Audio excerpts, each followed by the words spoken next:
Della! So today I wanted to talk to you about third eye kisses.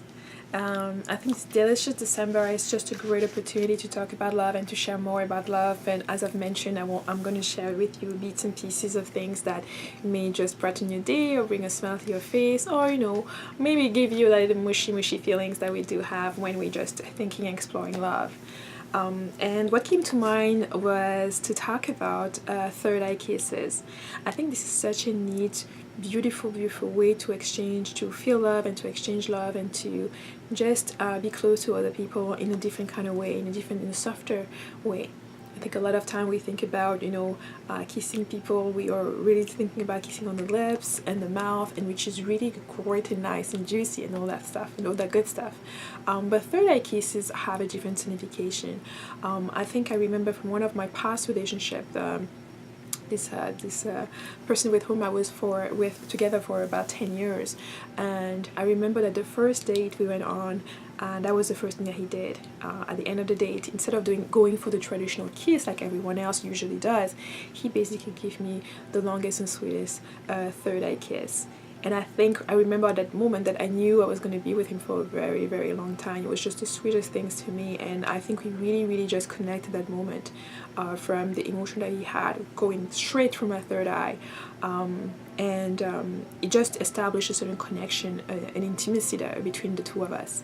And I think that just was just the beginning of a very, very beautiful relationship that has never stopped, that kept just growing after that. And that's also the person I've mentioned with you that we managed to dream together. I used to go into his dream, and when we were long distance for a little while, it really truly helped.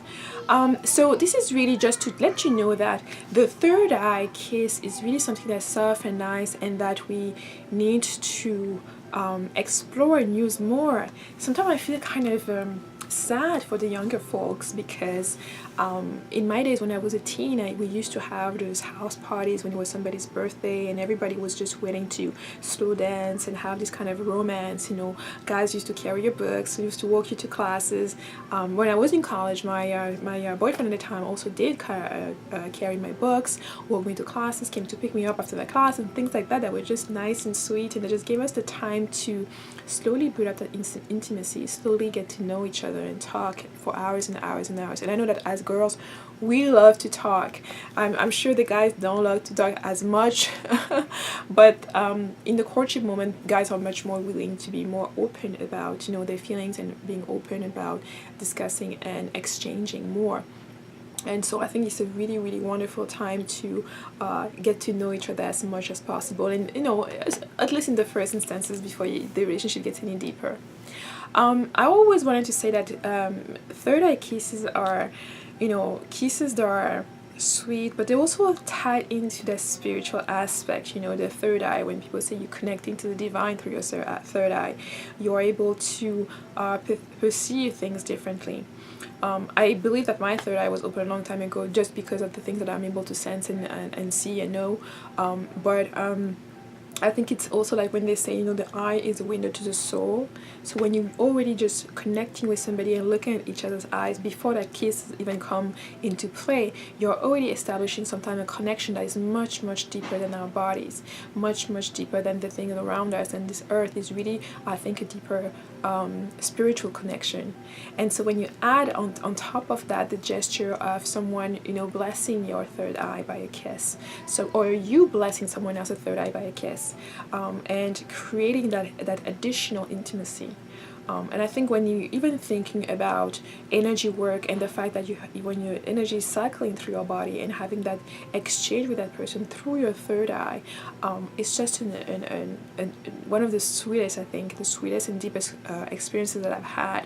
And I have to say that third eye kisses are not coming that often. They are not the things that you do every day. They're not the things that you'll see posted all around the mainstream media.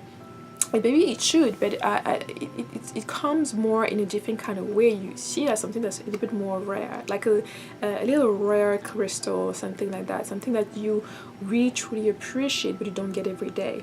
Maybe it gets its sweetness, maybe it is even more sweeter because we don't get it every day. You know, I'm sure many of you, especially as a little girl, you got a third eye kiss from your father, maybe a third eye kiss from your husband, or somebody who's really close, because you see it is really creating that kind of intimate connection. It's not quite everybody or anybody that gives you a third eye kiss. When you can try to remember who gave you one, if you ever received one, you'll see that it is it's pretty much somebody who really really cared about you, somebody who was really deep into you, somebody who was a provider, protector, somebody who was really coming towards you and creating that intimacy that is not forthcoming with everyone. So cherish that, and the next time you're thinking about showing love, maybe you can consider sending or giving a third eye kiss. Thank you for being with me. Bye.